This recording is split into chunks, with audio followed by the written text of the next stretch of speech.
저번 시간에는 훈민정음 서문에 대해서 배웠고요. 이번 시간에는 세종대왕께서 어떤 과학적 원리로 저희들이 지금 쓰고 있는 한글을 만드셨는지에 대해서 한번 보도록 하겠습니다. 그래서 훈민정음 해례본 이런 것들을 통해서 보시면이 자, 기역, 니은, 미음, 시옷, 이응 요렇게 소리가 각각 나는 그 조음 기관의 모양을 본떠서 만들었다 라고 해서 기본자는 상형의 원리다 라는 말씀을 드렸고요. 이런 상형, 기본자에 획을 더해서 글자 수를 만들었다는 거죠. 그래서 가획자가 있었고요. 그래서 기역이면 키읔, 니은이면 디귿과 티읕, 미음이면 비읍과 피읍, 시옷이면 지읒과 치읓, 이응이면 여린 이웃과 일반적인 히읗으로 저희가 볼 수 있었다. 여기에 이러한 상형과 가액의 원리로 설명되지 않는 애가 이체자였다라고 설명드렸었죠. 그래서 다른 모양의 글자이고 이런 애들은 소리나는 조음 기관의 위치 그래서 옛 이응이라든가 그 다음에 리을 그 다음에 해서 이 세모로 보이는 반지음까지가 기본적인 훈민정음에서 말하는 자음에서의 초성자였다 라는 말씀을 드렸습니다. 얘를 소리나는 발음기관 위주로 정리를 하면 아래와 같이 되고요. 저희가 현대국어 입장에서 배웠을 때 이렇게 기역과 디귿과 비읍 이런 애들은 저희가 예사소리라고 배웠었고 키읔, 티읕 이런 애들은 거센소리 그 다음에 이응, 니은, 미음 이런 애들은 비음 그 다음에 리을인 유음 그래서 얘네들을 합쳐서 저희가 울림소리라는 말을 했었습니다. 그 다음에 쌍기역, 쌍디귿 이런 애들은 저희가 된소리라고 했었죠. 된소리고 다른 말로 이제 경음이라고도 하는데 여기에 기준에서 봤을 때 이런 자음들을 어떻게 명칭을 붙였었냐라는 거예요. 그래서 제가 이게 꼭 알아두셔야 될 것은 아니지만 그래도 시험에서 나왔을 때 이런 용어들을 한번 보고 문제를 푸는 것과 전혀 보지 않은 상태에서 푸는 낯선 단어로 만나는 건 다른 문제다라고 말씀을 드렸었고요.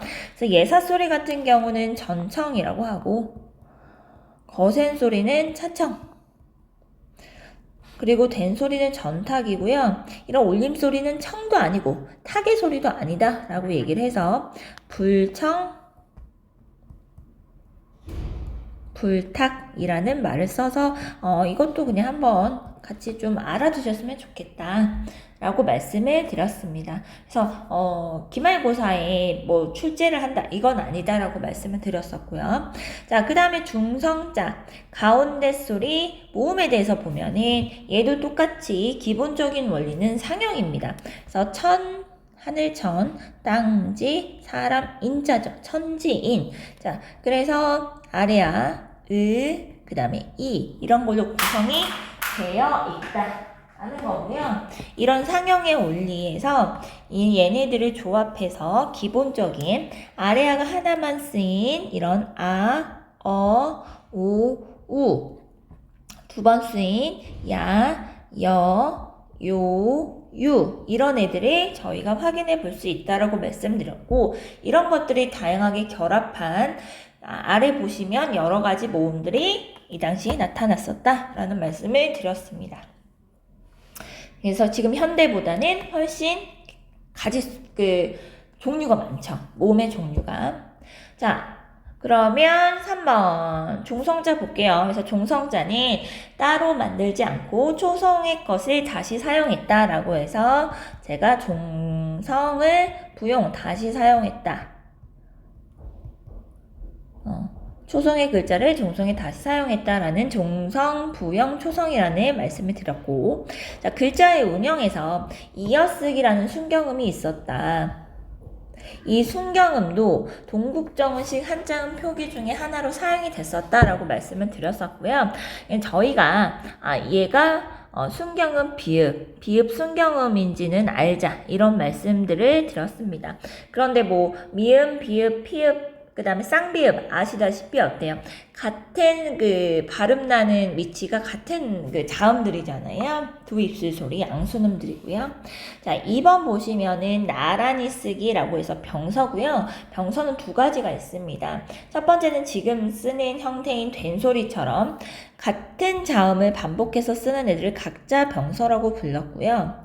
자, 그래서 이렇게 예를 들어서 사랑을 받아 라고 하면은 얘가 분석하면 괴다에 이다에 어가 와서 이 이라는 것이 사랑을 받는다는 거니까 피동전미사가 쓰였다라는 분석을 할 수 있다라고 말씀을 드렸고요. 그 다음에 서로 다른 자음들이 합쳐지는 것을 하병병서라고 불렀다라고 말씀드렸죠. 그래서 이런 것들을 특히 어두에 쓰이면서 어두에 자음들이 쓰이는데 2개에서 3개 이상의 모임으로 군이라는 말을 썼다라는 거죠. 대부분은 일단 비읍계 어두 자음군이 현대 국어에서는 된소리로 많이 바뀌어서 쓰입니다. 그래서 옛날에 뜻이라고 했던 애들이 비읍, 디귿. 그 다음에 이때도 어때요? 비읍, 시옷, 디귿까지 와서 이렇게 어두에 2개나 3개 자음이 서로 어울려서 쓰이는 현상이 있었고, 이러한 점은 현대랑 다르다라는 말씀을 드렸습니다. 여기 아래 보시면 이런 표들은 이런 단어들이 있으니 한번 보시라라고 드린 거였고요. 세 번째 보시면 요게 붙여쓰기입니다. 즉 요때 그 중세국어 때는 처음에 지금 현대국어와 다르게 띄어쓰기가 존재하지 않았다라는 것을 알 수가 있었다라는 거고요. 4번 같은 경우는 왜 저희 동국정음식 한자음 같은 경우는 한자음이 중성, 즉 모음으로만 끝나도 형식적인 종성인 이응을 붙여줬었잖아요. 음가가 없는. 그런데 고유어는 종성이 없어도 하나의 음이 구성되는 것으로 보았다라는 거죠. 그다음에 마지막 5번에서 성조는요.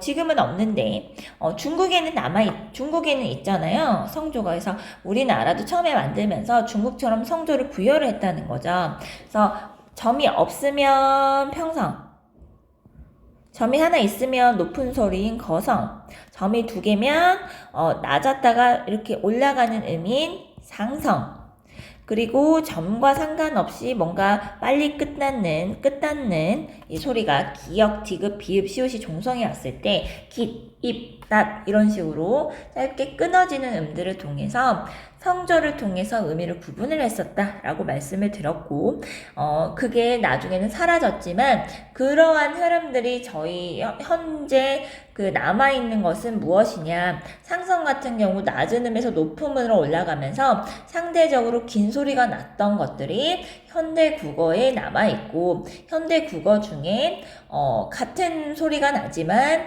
길게 발음하냐 짧게 발음하냐에 따라서 의미가 나뉘는 단어들이 있다라는 말씀을 드렸습니다. 물론 지금은 이제 그런 걸로 의미 구분을 많이 하지는 않지만 아직은 그런 것들이 남아있는 것이죠. 자, 그러면 5쪽으로 넘어가겠습니다. 자, 5쪽 보시면은 팔종성 가족형이라고 해서 팔종성법에서 저희가 앞 시간에도 말씀을 드렸어요. 이때는 소리 나는 대로 적었기 때문에 보시면은 현대 때는 7종성인데 이때는 8종성이었다는 거죠. 그래서 그냥 현대 기준으로 좀 편하게 쓰시면 이렇게 되겠죠. 그래서 기역, 니은, 디귿, 리을, 미음, 비읍, 시옷, 이응 해서 다른 부분은 한 요 정도일 것이다 라고 말씀을 드렸고요. 그래서 기역과 키읔은 기역, 디귿과 티읕은 디귿, 비읍과 피읍은 비읍, 시옷, 지읒, 치읓, 반침은 시옷으로 표기가 됐다는 겁니다. 음운의 변동에서 저희가 현대 기준으로도 음절 끝소리 규칙이란 걸 배우셨었잖아요. 이러한 팔종성이 시옷과 이런 발음들의 구분이 어려워지면서 7종성법으로 바뀌었다라는 겁니다. 지금 이 부분들이 좀 여러분들 많이 헷갈리시는데요. 지금 이게 시옷이 디귿이 아닌가요? 라고 말씀을 말씀들을 하세요. 근데 이거를 그냥 신경 쓰지 마시고, 이거는 사실 이게 표기의 문제거든요. 그러니까 중세 때는 그냥 표음주의, 소리 나는 대로 적었어요. 근데 국어로 오면서부터 여기 밑에서 아래서 다시 한번 설명을 드리겠지만, 이제는 그때부터는 발음 나는 대로도 적고 아니면 뜻 위주로인 표의주의로도 적고 이렇게 섞이다 보니까 제가 이 내용을 같이 설명을 해드렸는데 좀 헷갈리시는 것 같아요. 그래서 그냥 디귿과 시옷의 발음상의 구분이 어려워졌다. 그러면서 시옷이 탈락했다. 그러면서 최종손법으로 왔고 지금 현대에서 이런 것들이 이어지고 있다. 이 정도만 간단히 생각을 한번 합시다. 자, 그러면 세 번째 볼게요. 일단 중세국어 때는 소리 나는 대로 적었기 때문에 앞말의 종성이 뒷말의 초성으로 이렇게 넘어갔다. 자, 그래서 이거는 이어 적기. 자, 그 다음에 지금 현대 쓰는 방식이죠. 넘어가지 않고 여기서 딱 끝나면서 뜻에 따라서 뜻의 중심으로 쓰는 끊어 적기가 있었다. 그래서 이어 적기는 연철, 끊어 적기는 분철이라고 하고요. 이 중간에 과도기적 관계에서 이어 적기랑 끊어 적기, 연철과 분철이 같이 나타나는 경우가 있었다는 거죠. 이런 것들이 거듭 적기, 즉 중철이었죠. 그래서 보시면 어때요? 미음이 이렇게 2번 과도하게 쓰였다라는 겁니다. 자, 네 번째 보시면은 양성모음은 양성모음끼리, 음성모음, 음성모음끼리 어울리는 현상이고요. 얘는 모음 조화입니다. 그래서 양성모음은 아래아를 앞세워서 아, 오, 야, 요 이런 애들이고요.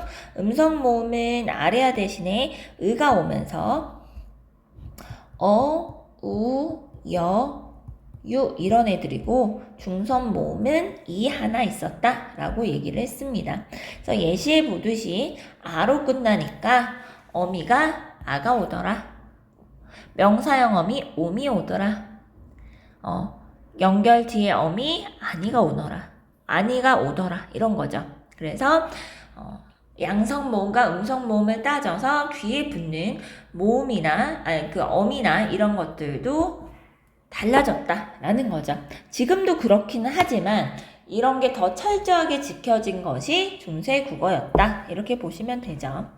자, 그 다음에 5번째는 이 아래 보시면 알겠지만 양순음 두 입술 소리 아래에서 평순 모음인 으가 원순 모음인 우로 변한 현상이고요. 그래서 원순 모음이 아닌 것이 원순 모음으로 바뀌었기 때문에 이런 것들을 원순 모음화라고 한다라고 말씀드렸습니다. 자, 옆으로 넘어갈게요. 6번. 이거 저희 많이 했던 거죠. 국외음악. 디귿과 티읕이 모음이나 반모음이라는 것은 제가 말씀드렸다시피 야, 여, 요, 유, 예 이런 애들이죠. 이런 애들이 왔을 때 디귿은 지읒으로, 티읕은 치읒으로 바뀌는 현상. 7번 자, 임금, 여름, 옛날 이런 거 보시면 알겠지만 옛날에는 두음 법칙이 적용되지 않았구나 라는 것을 알 수 있다. 반모음이라는 것이 여기 보이시죠? 여, 예, 이런, 이는 아니죠. 여에 이런 애들이고요. 그 다음에 이제 8번 보시면은 소리값이 있냐 없냐에 따라서 다르게 썼던 이응이 있었다. 소리값이 없는 것은 일반적인 이응이고, 그 다음에 소리값이 있는 것은 옛 이응이다 라고 말씀을 드렸습니다. 자, 10번. 비읍 순경음이고요. 울림소리라는 것을 말씀드렸지만 자음 안에서는 모음과 유음 그리고 나머지 모음이 아니죠. 비음과 유음, 그 다음에 전체 모음들은 울림소리라고 말씀을 드렸어요. 울림소리 사이에 비읍이 비읍 순경음으로 쓰인 경우가 있었다라는 거고요. 지금 이런 경우 저희가 음운의 변동에서 용언의 어간에 다양하게 어미가 붙는 현상을 활용이라고 불렀어요. 그래서 활용할 때 원래 어가는 변하지 않는 부분, 어미는 다양하게 변화하는 부분이었었죠. 이게 활용인데 일반적인 활용은 당연히 규칙 활용. 일반적인 그 활용의 범주에서 벗어나는 것을 저희가 불규칙 활용이라고 배웠었고 그것 중에 하나가 이런 애였죠. 도 플러스 아가 오면 도바가 돼야 되는데 왜 갑자기 비읍이 사라지고 이것이 오로 바뀌느냐 이런 말씀을 드렸었어요. 그래서 일반적인 걸로 설명이 되지 않기 때문에 이런 애들을 비읍 불규칙 용언이라고 한다라고 배웠는데 이러한 현대 국어에서의 나타나는 불규칙성이 중세 국어를 대입을 해보면 이해가 된다는 거죠. 그래서 문법은 공부할수록 이렇게 연결성이 있고 재미가 있죠. 재미가 있고요. 자, 11번. 자, 네모 요거 세모 이거 반치음이고요. 얘도 울림소리 사이에서 시옷이 울림소리 사이에 쓰이다 보면 반치음을 쓰인 경우가 있었다. 뭐 이렇게 생각을 하자라고 말씀을 드렸고 이런 것도 마찬가지죠. 나 플러스 안돼 어때요? 갑자기 시옷이 난데 없이 탈락하더라 이거예요. 그래서 이런 것들을 저희가 시옷 불규칙 용언이란 말씀을 드렸어요. 그래서 저희가 항상 말씀드리지만 활용, 용언 그 다음에 어근, 어간, 어미 이런 것에 대한 명확한 문법적 용어에 대한 이해가 있으셔야지 다른 문제를 푸실 때도 정확하게 풀어낼 수 있다라는 말씀을 드렸습니다. 그 다음에 이런 것들 해석하면 닝금의 말씀이잖아요. 그래서 울림소리 이런 사이에 사이 소리가 껴 있으면 그게 시옷 대신에 반치음이 쓰이는 경우가 있더라라는 겁니다. 그래서 울림소리가 어디 있냐 이렇게 보시면 어때요? 미음, 울림소리, 그 다음에 미음, 울림소리 사이에 있죠. 여기도 어때요? 니음과 미음, 울림소리 사이에 있기 때문에 이 사이 소리인 시옷이 반치음으로 바뀌었다. 자, 그 다음에 나머지 반치음들 중에서 비슷한 의미인 시옷이나 지읒으로 바뀐 경우가 있었다라는 것도 알아두시라라고 말씀을 드렸고 남진이 남편인 것 정도는 알아두자라고 말씀을 드렸습니다.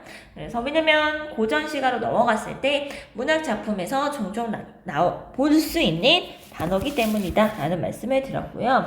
이런 종성 시옷의 음가는 처음에는 8종성이었으니까 시옷과 디귿이 구별됐겠죠. 하지만 사라지면서 7종성으로 됐죠. 자, 그러면서 옛날에는 소리 나는 대로 썼을 때 얘와 얘를 구분해서 썼다는 거예요. 지금은 아니죠. 지금은 똑같이 쓰죠. 그래서 부정의 의미인 이거를 옛날에는 디귿으로 썼고 얘는 연못 얘기하는 겁니다. 그래서 옛날엔 구분해서 썼으나 지금 현재는 최정성으로 바뀌면서 동일하게 쓴다라는 거예요. 그런데 여러분들이 만나는 여러 가지 문헌이나 그 다음에 고전시가나 고전소설이 여러 가지 어느 시대에서 쓰인 것인지를 모르기 때문에 이러한 것이 이러한 의미를 가지고 있다는 것도 알아두시는 게 좋다라는 말씀을 드렸습니다. 자, 7쪽 볼게요. 조사 정도는 우리가 보자.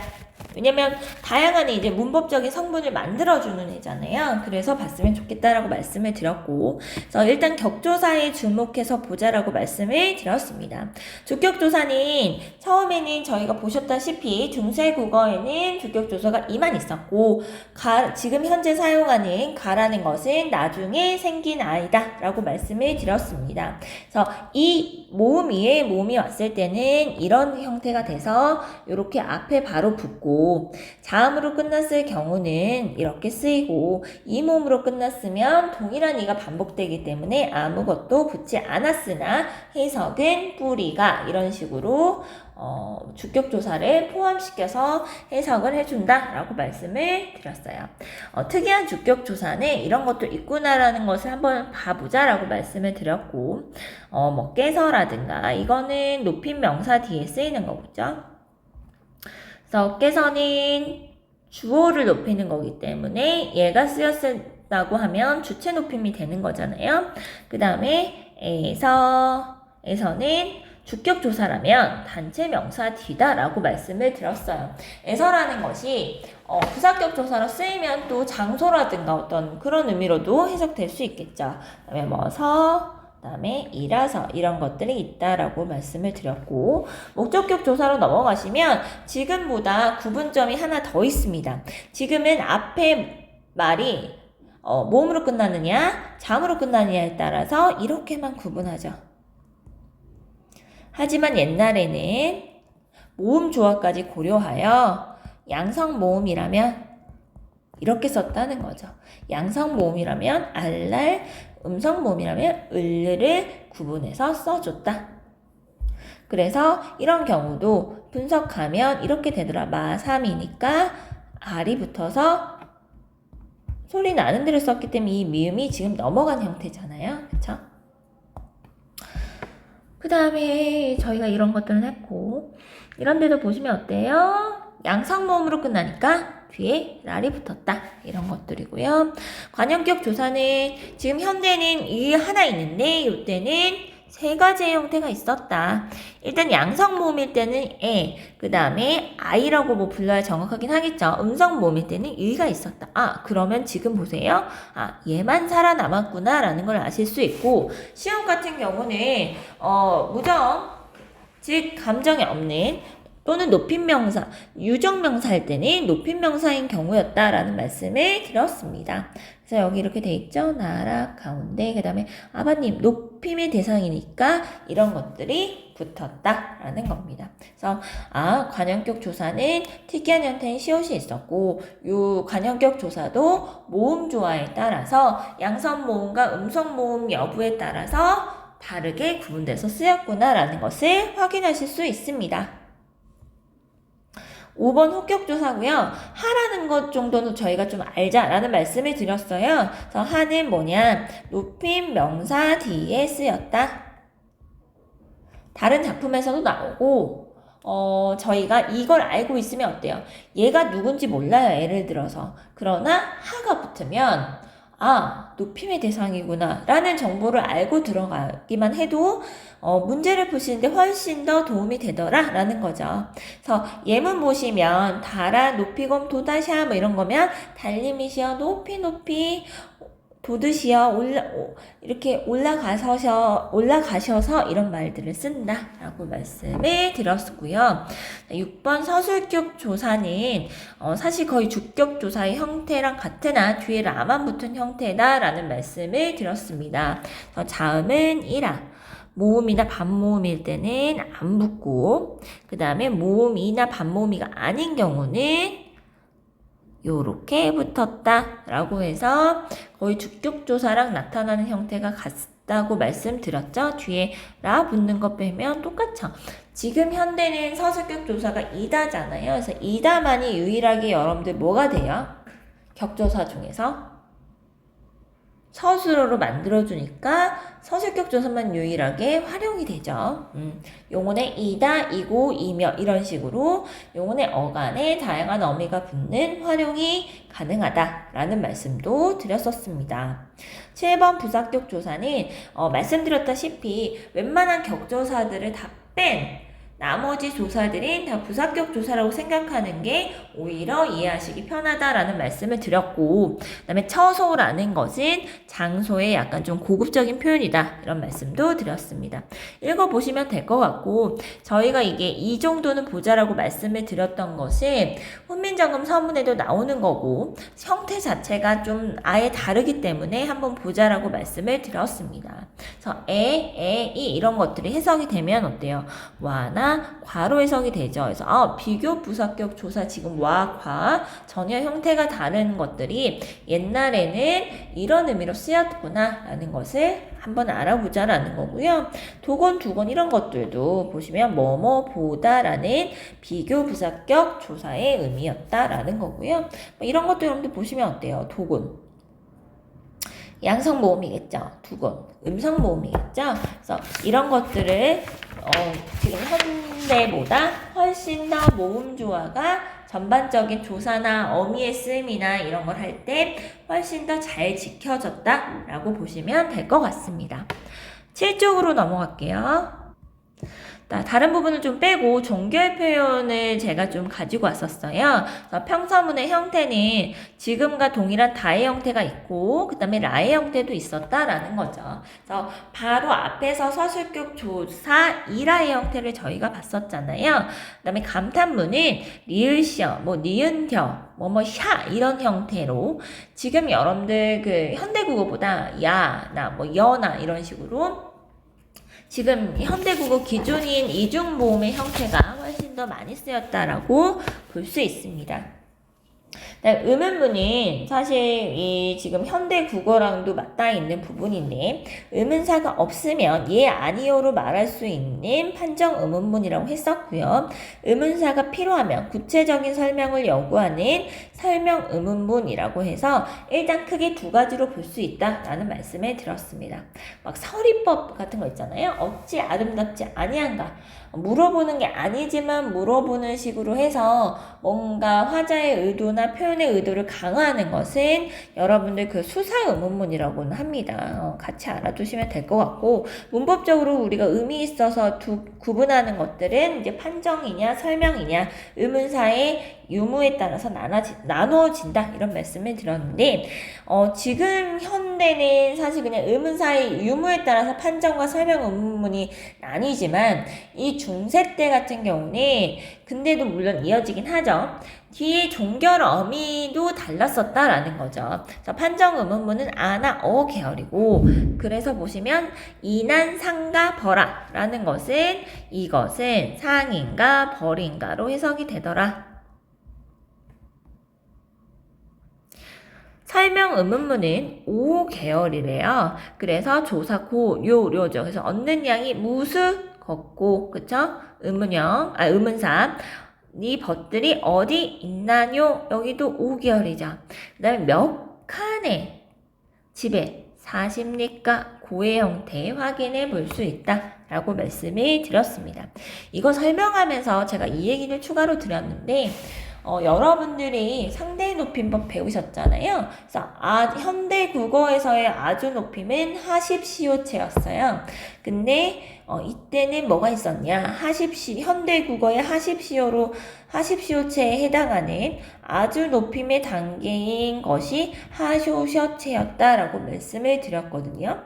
그래서 의문형일 때 판정 의문문이면 이까 라고 하면 물어보는 대상이 기본적으로 높임의 대상이구나를 알 수 있고 설명 의문문이라면 의문사가 있고라고 물어보겠죠. 그래서 이런 것들은 좀 아셨으면 좋겠다. 왜냐면 많이 나온다라는 말씀을 드렸습니다.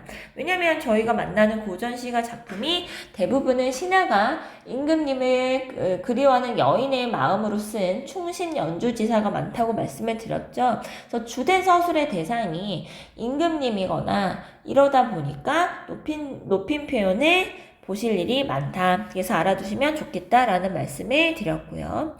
1인칭, 3인칭은 거의 똑같은데 2인칭만 특이하더라 이거죠. 앞에 내처럼 2인칭이 왔을 때는 니은다의 형태가 평서형 어미인데도 불구하고 뭐로 해석이 되냐면 의문문으로 해석이 된다. 그래서 이런 부분은 현대국어랑 아주 다른 부분이기 때문에 알아두시라라는 말씀을 드렸습니다. 그래서 명례형문, 청유문 이런 형태가 있으니까 한번 읽어보세요 라고 말씀을 드렸고요. 자, 오른쪽으로 넘어가면 명사, 관형사형 어미가 있습니다. 명사형 어미는 일단은 옴과 um이 있어요. 그래서 저희가 훈민정음 서문에서도 이 부분이 나왔었죠. 수음에라는 것을 저희가 이거 분석하면서요. 그래서 양성 모음이면 옴이고 음성 모음이면 옴이 오는구나 라는 걸 알 수가 있고 기라는 것 지금 쓰고 있는 읽기, 듣기처럼 이런 기라는 것은 나중에 근대국어 때 나왔다라고 보시면 됩니다. 그래서 얘를 분석하면 이렇게 됐었죠. 쓰다에 어두자운구 사용됐죠. 여기에 음성 모음이니까 뒤에 붙는 명사형 어미도 음성 모음인 음이 붙었고 애가 붙었다라는 말씀을 드렸습니다.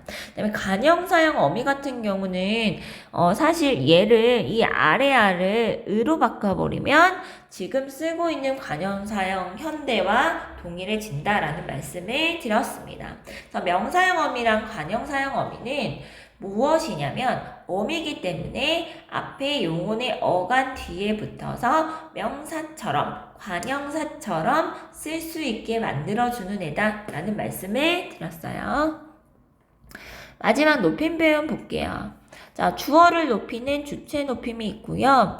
시나 사나 샤의 형태가 있는데 주로 샤는 모음 어미 쪽에서 쓰인다. 그리고 시는 지금 현대에도 쓰는 형태잖아요. 그래서 이런 것들이 있군 정도 보시면 돼요.